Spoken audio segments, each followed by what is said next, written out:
O Facicani, o discurso dele foi muito bom, né? Quer dizer, precisamos trabalhar mais, o time é muito bom, mas precisamos trabalhar mais, e é isso que o torcedor quer. Quer dizer, mais trabalho, mais...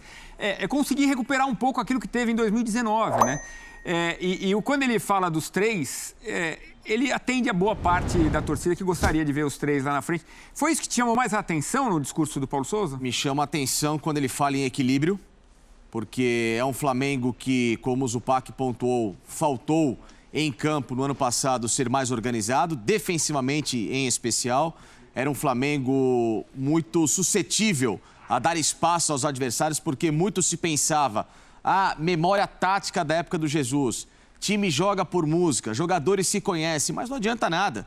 Você ter o entrosamento, mas você não ter como organizar esse entrosamento, né? O Flamengo ficou muito à mercê do que os jogadores poderiam tentar em campo resolver sem um comando. Jorge Jesus era um técnico. Jorge Jesus organizou esses jogadores a ter entrosamento. O Domi não conseguiu extrair de um time que já era vencedor a sequência, a manutenção no projeto. O Rogério não teve a empatia talvez necessária do elenco. E o Renato não teve nada. O Renato não teve nem a empatia em boa parte do elenco já no fim de trabalho, muito menos a organização teórica. Então, é um Flamengo que precisa, como trouxe já de elementos o Paulo Souza, novidades, variações, um técnico que pense um pouquinho diferente do que todo mundo já está acostumado a ver do Flamengo. É sair do senso comum e passar a ser de novo, quem sabe, um time reinventivo. E eu tô me lembrando aqui, o Abel Ferreira, quando ele chega ao Palmeiras, muita gente se surpreendeu também, porque ele chega falando do elenco do Palmeiras. A gente falou, o cara acabou de chegar e o Paulo Souza fez mais ou menos a mesma coisa. Quer dizer, aliás, você é treinador de futebol, quando chegar a um clube, faça isso também, mostre. É o mínimo que se espera, né, Edu? É o mínimo que se espera. E essa boa vontade de visitar o Rodrigo Caio. Então, você, torcedor, olha um exemplo que foi legal. Agora, você, técnico de futebol que pensa em treinar o Flamengo, saiba que não é simples. Põe na tela aí pra gente acompanhar o que aconteceu nos últimos anos. Não é assim. Porque olha só, Zupac, olha a tela, o título da nossa tela. O cara chegou e foi apresentado hoje. E a tela já pergunta, Paulo Souza conseguirá terminar a temporada? Por quê? 2019, tudo bem, foi aquele ano mágico. Começou com o Abel Braga, terminou com Jesus. 73% de aproveitamento, mais títulos do que derrotas, né? 2020, aproveitamento bom também, 69%, 4 títulos. 3 técnicos, começou com Jesus, Domenech Torren, depois o Rogério Ceni. Aí, 2021, campeão brasileiro, aproveitamento de quase 69% de novo. 2 títulos. 2 técnicos, começou com o Rogério Ceni, terminou com Renato Gaúcho, viu? Não é Ronaldinho Gaúcho, não, tá? Não. Ô Zupac, olha só, 2011 foi o último a completar a temporada, o Lucha. É muito tempo, né, companheiro? É muita coisa, diz muito sobre o Flamengo como um todo. Eu não tinha me dado conta de que o Vanderlei em 2011 havia sido o último a começar e terminar a temporada. Isso é bastante impactante. Quando a gente vai para esse recorte atual, né, e acho que de 17, né, de 18, a gente começa a ver já um Flamengo que começa a brigar pelos títulos mais importantes e 19 é o ponto de partida.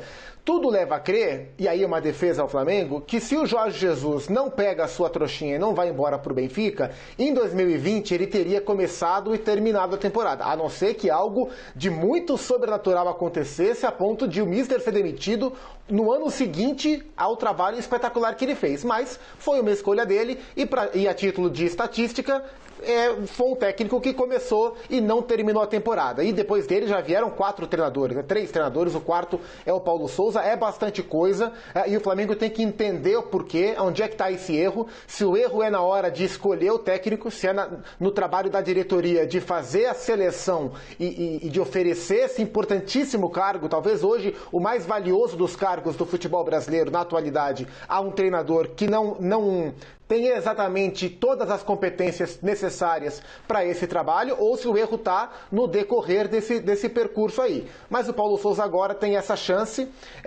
Me chama a atenção ele usar a palavra compromisso, pelo menos 2 vezes na entrevista, e esse é um ponto que eu já abordei aqui no Sport Center. Eu estou curioso e acho que um dos grandes desafios do Paulo Souza vai ser conseguir despertar nesse elenco a fome de vencer novamente, a ambição de vencer, porque é um time que já venceu praticamente tudo, pode perfeitamente viver aquela sensação do conforto de que o meu nome no Flamengo eu já fiz e que vem de uma temporada sem vencer nada de importante. Como esse grupo vai reagir à primeira temporada de fato com o gosto amargo que esse grupo teve que viver, né? Então esse ponto de partida, para mim, ele vai ser bem interessante. E a gente viu ali a tela e está muito claro que a temporada do Flamengo não é sobre o aproveitamento, porque o aproveitamento foi alto nas últimas, não é sobre o número de títulos, porque é perfeitamente possível o Flamengo terminar a temporada com 2 títulos, por exemplo, e nenhum deles é importante, tipo Supercopa e tipo Campeonato Estadual. Então também não é sobre o número de títulos, é sobre a qualidade desses títulos e a qualidade do futebol. A exigência do Flamengo hoje é sobre qualidade de futebol e os títulos importantes. Essa é a missão do Paulo Souza. Ele tem potencial para buscar, vai ter que mostrar agora a partir do trabalho. Eu fiquei imaginando o recém-chegado ao Brasil, Paulo Souza, vendo o Sport Center e vendo a tela lá. Será que ele chega até o final da temporada? Mas é um moedor, né? É um moedor de técnicos. Será que ele está preparado para isso? É bom até ele saber que é assim que as coisas funcionam por aqui, né? Edu, eu vou tentar dar um outro viés dessa história. Não sei se o Zupac concorda. O que aconteceu recentemente com o Jorge Jesus no Benfica, e principalmente a postura dele nesse fim de ano com o Flamengo, de, eu te quero, mas ao mesmo tempo eu não sei, e aí vamos lá, e aí segura, depois não vou mais, aí ele é demitido, aí ele fica meio que, será que o Flamengo me quer? Aí vai negociar com o Galo, aí não quero mais. Então, essas indefinições, esses, entre aspas, trampolins que ele tem usado para se colocar mediaticamente, mais um trabalho que foi muito limitado no Benfica. O Benfica foi o time que mais investiu no futebol português. Foram mais de 140 milhões de euros em contratações. Não aconteceu nada em campo. Perdeu para um time de garotos montado pelo Rubem Amorim, muito bem, que foi o Sport. Grande rival do Benfica.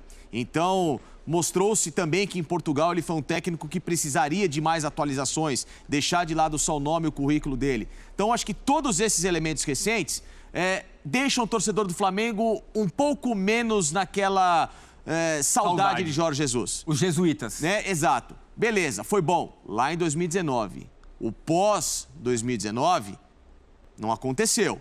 Então, será que não é melhor manter aquilo, deixar sagrado como sempre foi e esteve, e tentar olhar um pouquinho mais para frente, se desenvolver, fazer a diretoria trabalhar e dar mais respaldo a quem está aqui? Porque é muito fácil a arquibancada gritar mister e a diretoria lava as mãos, né? E deixa lá tocar o barco de uma forma que, para mim, foi muito mal conduzido na parte hierárquica. Um Flamengo que teve problemas políticos, decisões políticas contestadas, muito mais preocupado com extracampo do que em campo entre 2020 e 2021, né? Diretor de futebol, vereador, dividindo funções, presidente pensando muito mais na eleição em conchavos do que, de fato, entendendo o que estava acontecendo no ambiente do vestiário. Então, essa falta de hierarquia no Flamengo casa muito com o que aconteceu de 3 técnicos em 2020. Talvez agora, depois de tudo isso que o Gustavo Zupac falou, de um ano amargo, de uma decepção, esses caras não passem a olhar com mais carinho para dentro daquilo que interessa, que era o futebol, como eles mesmos têm